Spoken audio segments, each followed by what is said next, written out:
Всем привет! Сегодня мы берем интервью у участников архитектурного конкурса НТЦ команда Когартс. Итак, не могли бы вы рассказать немного о себе? Да, давайте тогда начнем меня. Меня зовут Бакихан. Я закончил Политехнический университет в Алмате. Сейчас работаю как архитектор в международном фирме.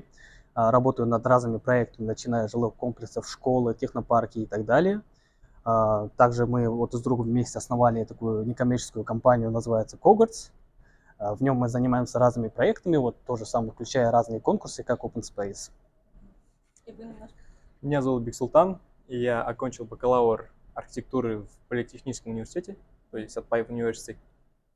И да, вместе основали некоммерческую организацию Когартс и занимаемся конкурсами, проектами и концептами. Так, дальше. Какие моменты вам запомнились больше всего на данном конкурсе? Да.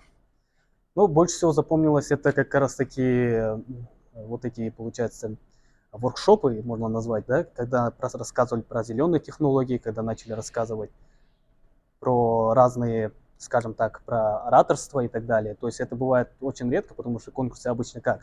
Участвуешь в конкурсе, сдаешь проект, в конце тебе дают ответ, да, ну ты выиграл или не выиграл. А тут ты как бы тебя сопровождают, тебе дают советы, ты знаешь, в каком направлении двигаться, и в конце вместе с ментором, например, вот, Владимиром Владимировичем, мы вместе сидели, в конце разбирали даже шаблон проекта и в конце уже создали проект. А как вы узнали о данном конкурсе? Совершенно случайно. Да, совершенно случайно. Как это произошло?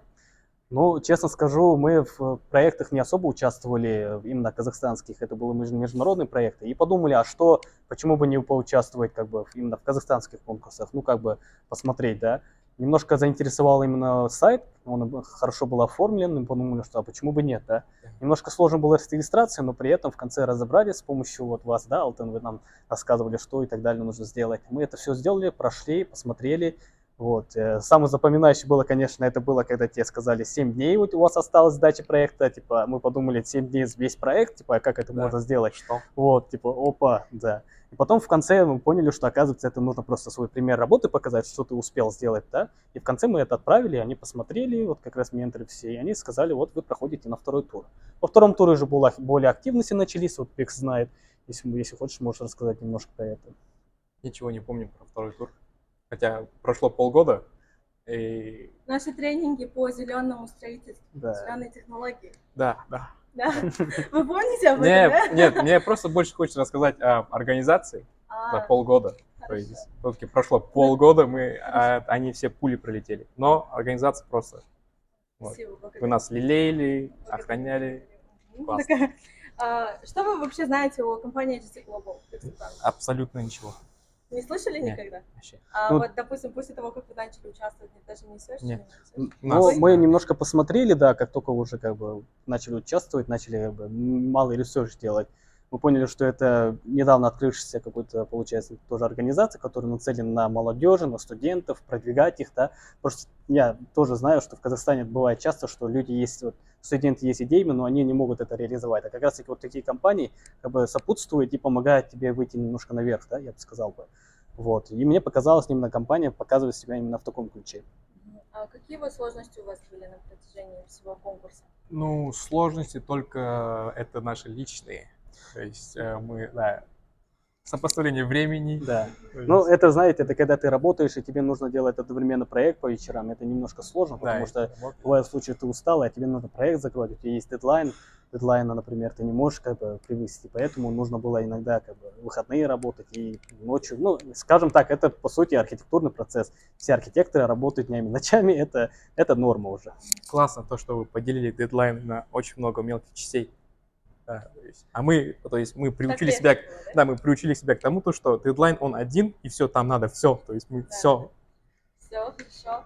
И последнее, какие пожелания и наставления у вас для участников следующего конкурса Open Space 2024?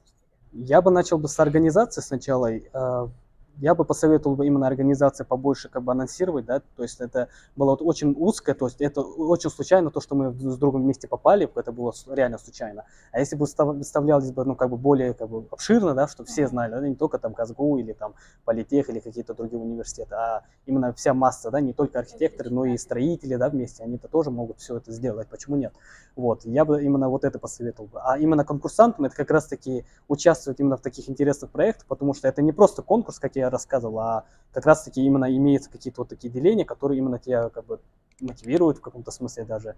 Но и другое это конкурсанты, да. И чем больше конкурсантов, тем интереснее проект, да. И тем очень как бы хороший продукт выйдет в конце, ну, архитектурный продукт. AGT Global заслуживает большего, на самом деле, больше аудитории. Больше, то есть, да. Организация, в принципе, неплохая, просто Мало хотелось бы больше, чтобы люди об этом знали. На самом деле в Казахстане очень много талантливых людей, студентов, там, молодых, даже со стажем. И таких площадок просто в Казахстане очень мало. То есть я могу по пальцам пересчитать, какие конкурсы есть в плане архитектурных. И вот, только вот это. Ну вот, получается, архитектурный конкурс, он входит в общий конкурс Open Space. И сейчас мы начали сотрудничество с Ассоциацией молодых архитекторов Казахстана, я думаю. Да, может, так мы дальше будем продвигаться. Да. Спасибо вам за ваше время, спасибо за ваши ответы, за пожелания. Всем пока! Пока!